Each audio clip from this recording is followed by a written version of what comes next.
今日は10月の22日、今ちょうど7時ですね。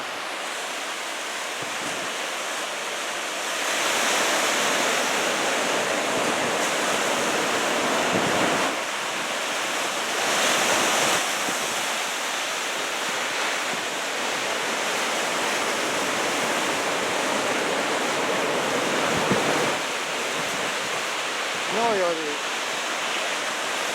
波は、昨日の方がやっぱり若干あったかもしれないね。まあほぼ同じか。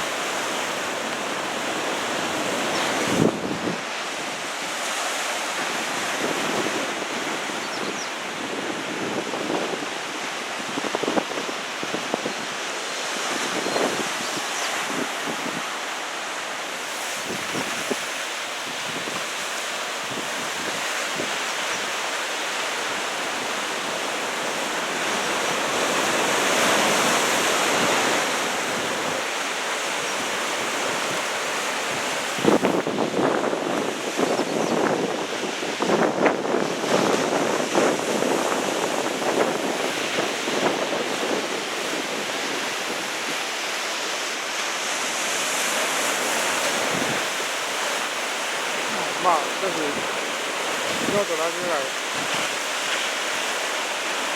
きなんですけど、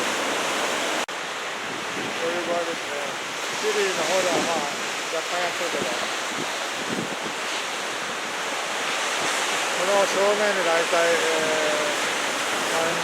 人ぐらい、こちらにも30人ぐらいいますね。